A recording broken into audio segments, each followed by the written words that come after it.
Hi friends, ഇപ്പോൾ നമ്മളിന്നൊരു പുതിയ recipe ആയിട്ടാണ് കേട്ടോ എത്തിയിരിക്കുന്നത്. ഇന്ന് നമ്മൾ ചെയ്യാൻ പോകുന്നത് എന്താണെന്ന് വെച്ചാൽ നമ്മൾ പോത്തുംകാല് വെച്ച് അതേപോലെ ആടിൻ്റെ കാലെന്ന് വെച്ച് നോക്കുകയാണ്. ആടിൻ്റെ കാലെന്ന് വെച്ചാൽ ആടിൻ്റെ കുറക് കുറച്ച് ഇറച്ചി എല്ലുള്ള കഷ്ണങ്ങൾ മേടിച്ചിട്ട് അത് വെച്ച് നോക്കുകയാണ്. അപ്പോൾ അത് നന്നായി കഴുകി വൃത്തിയാക്കി എടുക്കുക. അതുപോലെ തന്നെ അതിലേക്ക് മസാല കയറാൻ വേണ്ടിയിട്ട് എന്ത് ചെയ്യുക, നന്നായിട്ട് കത്തിയും കൊണ്ട് കുത്തി കൊടുക്കുക. അല്ലാണ്ട് അതിൽ മുറി ഇട്ടാൽ ഉള്ളിലേക്ക് അങ്ങ് കയറില്ല, മസാല കയറില്ല. അപ്പോൾ അത്യാവശ്യം മീറ്റ് ഉള്ളതുകൊണ്ട് അത്യാവശ്യം വെയിറ്റ് ഉണ്ടാവും ഓരോ പീസും. നമ്മളെ കുറകായം കൊണ്ട് കാല് പോലെയല്ല, ഇറച്ചി കൂടുതലുണ്ടാവും. അപ്പോൾ എന്ത് ചെയ്യുക, നന്നായി കത്തിയും കൊണ്ട് കുത്തി ഓട്ടാക്കി കൊടുക്കുക. അപ്പം മസാല ഉള്ളിലേക്ക് കയറും. പിന്നെ അതിനാവശ്യമായ സാധനങ്ങൾ, നമ്മളെ ഗ്രേവിക്ക് ആവശ്യമായ സാധനങ്ങൾ: ചെറിയുള്ളി, ഇഞ്ചി, വലിയ ഉള്ളി, വെളുത്തുള്ളി, പച്ചമുളക്, അതേപോലെ തന്നെ മല്ലിച്ചപ്പ്, കറിവേപ്പിൻ്റെ ഇല. ഇത്രയും സാധനങ്ങളൊക്കെ അരിഞ്ഞ് സെറ്റാക്കുക.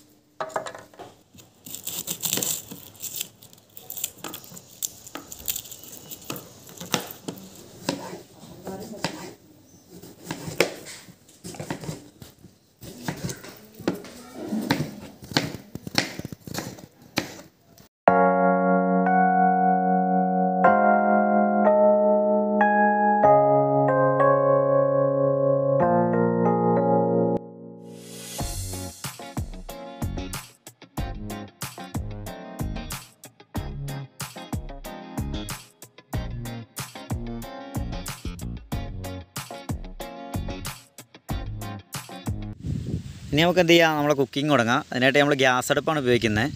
അപ്പോൾ എന്ത് ചെയ്യുക, ഗ്യാസ് വെച്ചൊരു വലിയ പാത്രം, അത്യാവശ്യം വലുപ്പമുള്ള പാത്രം തന്നെ വെക്കുക. അതിലേക്ക് നല്ല ശുദ്ധമായ വെളിച്ചെണ്ണ ഒഴിച്ചു കൊടുക്കുക. ഓയിൽ ഒഴിക്കരുത് ഒരു കാരണവശാലും.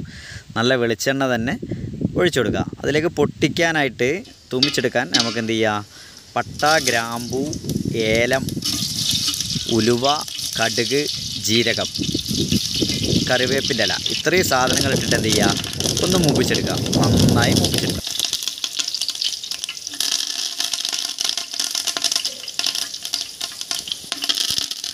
അത്യാവശ്യം പൊട്ടിയതിന് ശേഷം എന്ത് ചെയ്യുക, നമ്മൾ അരിഞ്ഞു വെച്ച എല്ലാ സാധനങ്ങളും കൂടെ അതിലേക്ക് ഇട്ട് കൊടുക്കുക. ഉള്ളി, പച്ചമുളക്, തക്കാളി, ഇഞ്ചി, വെളുത്തുള്ളി ചതച്ചത് എല്ലാം കൂടെ ഇട്ടിട്ട് നന്നായിട്ട് ഇളക്കി കൊടുക്കുക. നന്നായിട്ട് ഇളക്കി കൊടുക്കുക.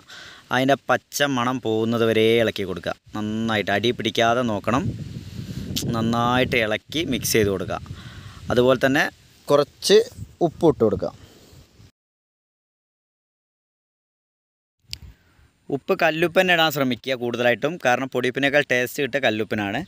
അതും കുറച്ചിടുക, നോക്കിയിട്ട് പിന്നീട് ഇടാം. അത് കഴിഞ്ഞ് നമ്മൾ എന്ത് ചെയ്യുക, ഒരു പാത്രം നന്നായി മൂടി വെക്കുക. ഒരു നല്ലൊരു മൂടി വെച്ച് അതിൻ്റെ തക്കാളിയും ഉള്ളിയും വാടുമ്പോൾ വെള്ളം താനായിക്കോളും. അതിലേക്ക് നമ്മൾ എന്ത് ചെയ്യുക, വെള്ളമൊന്നും ചേർക്കാതെ പൊടികൾ ആഡ് ചെയ്ത് കൊടുക്കുക. നമുക്ക് ആവശ്യമായ മഞ്ഞൾപ്പൊടി, മുളക് പൊടി, കാശ്മീരി ചില്ലി, മട്ടൻ മസാല എന്തായാലും വാങ്ങണം, അതന്നെ ചേർത്ത് കൊടുക്കണം. അതേപോലെ മല്ലിപ്പൊടി, ഗരം മസാല വീട്ടിൽ പൊടിച്ചതുണ്ടെങ്കിൽ അത് ഉത്തമം. അതുപോലെ തന്നെ കുറച്ച് ബിരിയാണി മസാല, ഒരു ചെറിയ ടേസ്റ്റിന് കുറച്ച് ബിരിയാണി മസാലയും കൂടെ ചേർക്കുക. അതുകൂടാതെ ഏറ്റവും കൂടുതൽ ഇതിൽ ചേർക്കേണ്ടത് കുരുമുളക് പൊടിയാണ്. കുരുമുളക് പൊടിയിലാണ് ഇതിൻ്റെ കളി ഇരിക്കുന്നത്. കാരണം അല്ലെങ്കിൽ ഈ മട്ടന് എത്ര വെച്ചാലും ഇതിൻ്റെ ഈ മട്ടൻ്റെ ചൂര് പോകത്തില്ല. അതിൻ്റെ ആ ഒരു സ്മെല്ല് വരും. നമ്മൾ എങ്ങനെ കഴിക്കുകയാണെങ്കിലും അതിൻ്റെ ഒരു ടേസ്റ്റ് വ്യത്യാസം ഉണ്ടാവും. അപ്പോൾ അത് കൂടുതലായിട്ട് പോയി കിട്ടാൻ വേണ്ടിയിട്ട് എന്ത് ചെയ്യുക, നമ്മൾ കുരുമുളക് പൊടി നന്നായി ചേർക്കുക. അത് നന്നായി നമ്മൾ പൊടിച്ച കുരുമുളക് തന്നെ പൊടിയാത്ത രീതിയിലൊരു ചതച്ചതും പൊടിച്ചതും അല്ലാത്ത രൂപമുണ്ടല്ലോ, ആ രൂപത്തിൽ ചേർത്ത് കൊടുക്കുക. എന്നിട്ട് നന്നായിട്ട് ഇളക്കി മിക്സ് ചെയ്യുക. വെള്ളം ഒഴിക്കരുത്. വെള്ളം ഒഴിക്കാണ്ട് തന്നെ നന്നായിട്ട് ഇത് മിക്സ് ചെയ്യുക. തക്കാളി ഉള്ളിയും വാടി അതിൻ്റെ കൂടെ ഈ പൊടികൾ നന്നായിട്ട് മിക്സ് ചെയ്ത് കൊടുക്കുക.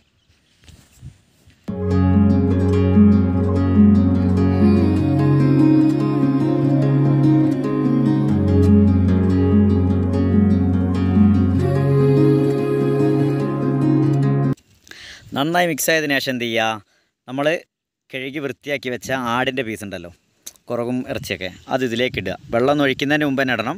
വെള്ളം ഒഴിക്കുന്നതിന് മുമ്പ് ഇതിട്ടിട്ട് എന്ത് ചെയ്യുക, നന്നായിട്ട് ഇത് ഇളക്കി മിക്സ് ചെയ്ത് കൊടുക്കുക. ഇതിൽ ഇറച്ചിയിലൊക്കെ ഈ മസാല പറ്റുന്ന രീതിയിൽ നന്നായിട്ട് ഇളക്കി മിക്സ് ചെയ്ത് കൊടുക്കുക. ഇളക്കി മിക്സ് ചെയ്യൽ കുറച്ച് നയിപ്പാണ് കേട്ടോ, ഞങ്ങൾ ഇളകി കിട്ടില്ല. ചെറിയ പാത്രമല്ലേ ഇത്, മൊത്തത്തിലൊന്ന് മിക്സായി കിട്ടാൻ കുറച്ച് പണിയാണ്. ഇതിലേക്ക് മസാല പിടിക്കണം. ഇങ്ങനെ ഇളക്കി ഒന്ന് ചൂട് പറ്റും വേണം. നമ്മൾ ഫ്ലെയിം കുറച്ചിടണം. എന്നിട്ട് എന്ത് ചെയ്യുക, ഇത് നന്നായി ഇളക്കുന്ന സമയത്ത് ആ ചൂടായിക്കൊണ്ട് തന്നെ ഇരിക്കണം. ഒരു അര മിനിറ്റ്, ഒരു 30 സെക്കൻഡ് എന്ത് ചെയ്യുക, നമ്മൾ ഇത് ഇളക്കിയിട്ട് വെള്ളം ഒഴിക്കാണ്ട് തന്നെ വെക്കുക. ജസ്റ്റ് ഇതൊന്ന് ചൂടാവുന്നത് വരെ. ഇത് ചൂടായതിനു ശേഷം എന്ത് ചെയ്യുക, നമ്മളിതിലേക്ക് വെള്ളം ഒഴിച്ചു കൊടുക്കുക.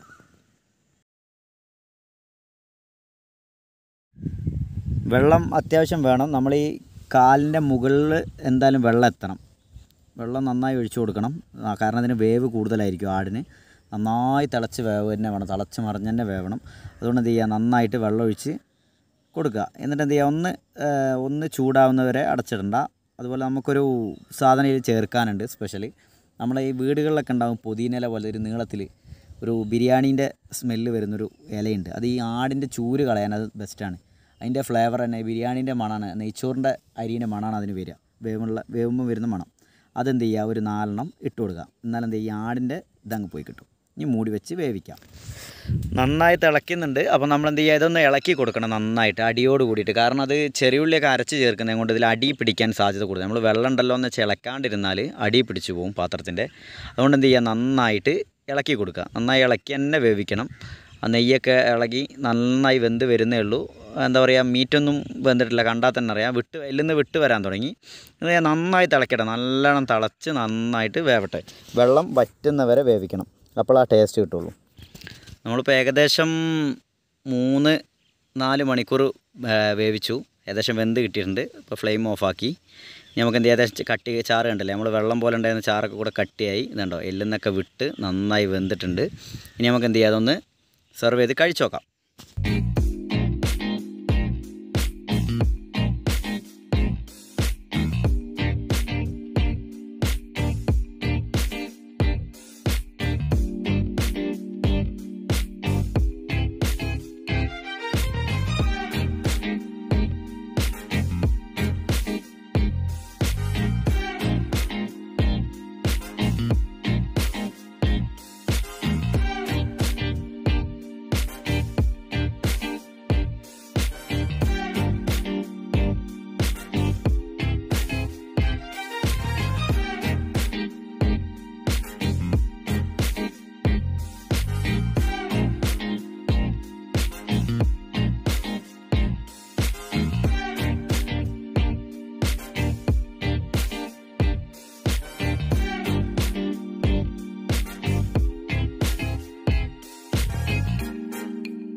നമുക്കൊരു പീസ് എടുത്തിട്ട് കഴിച്ച് നോക്കാം. ഏകദേശം ഒരു 3/4 കിലോളം വരും ഒരു പീസ്. എല്ലിന്നൊക്കെ വിട്ട് നന്നായി വന്നിട്ടുണ്ട് ഇറച്ചി. അതുപോലെ മജ്ജയൊക്കെ ഇളകിയിട്ടുണ്ട് തോന്നുന്നു. മജ്ജയൊന്നും കാണുന്നില്ല അതിൻ്റെ ഉള്ളിൽ. അപ്പോൾ അതെങ്ങനെയുണ്ട് എന്ന് നമുക്ക് നോക്കാം. നമ്മളെ ഗ്രേവി ഏകദേശം നമ്മളെ പോത്തുംകാൽ വെച്ചപ്പോൾ അതേ ഗ്രേവി തന്നെ ആയിരിക്കണം. ആ ഒരു ടേസ്റ്റാണ് വരേണ്ടത്. അതിൽ ചെറിയ മട്ടൻ മസാല ചേർത്തതിൻ്റെ ഒരു വ്യത്യാസമേ വരുള്ളൂ. ബാക്കിയെല്ലാം സെറ്റ് അതേപോലെ തന്നെ ആയിരിക്കും. അടിപൊളി ടേസ്റ്റാണ്. എന്തായാലും ഒരു രക്ഷയില്ല. മീറ്റൊക്കെ നന്നായിട്ട് വെന്തിട്ടുണ്ട്. അടിപൊളി ടേസ്റ്റാണ്.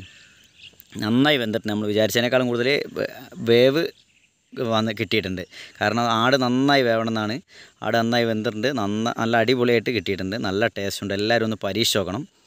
അപ്പം നമ്മളെ ചാനൽ സബ്സ്ക്രൈബ് ചെയ്യാത്ത ആരെങ്കിലും ഈ വീഡിയോ കാണുന്നുണ്ടെങ്കിൽ സബ്സ്ക്രൈബ് ചെയ്യുക, ലൈക്ക് ചെയ്യുക, ഷെയർ ചെയ്യുക, സപ്പോർട്ട് ചെയ്യുക. അപ്പോൾ അടുത്ത വീഡിയോയിൽ കാണുന്നവരെ ബായ്.